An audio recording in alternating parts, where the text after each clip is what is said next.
Hey Tomomi, how are you? Good, good. What's up, Aija? All good. I wanted to meet. I have an idea. Ooh, what? Tell me. I think we need to create a GitHub repo for Doodle to code. Well, I already got one for us. We have it in github.com and, in the Microsoft repo. Oh, really? That's awesome. We can actually put all the source codes from demos from Doodle to code videos to the GitHub repo. That's what I was thinking. And yeah, it's actually a good idea. And not just the source code. We can probably put the doodles too. Oh yeah, so Doodle explanations like Gen AI, Assistance API, all the stuff we did in the videos, right? Yeah, and maybe some technical guides for the coding part would be nice too.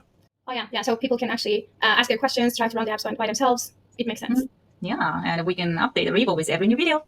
Yeah, and I think it can be a regular place for developers to go check out after every video so they can try the app by themselves with the source code and all the technical docs.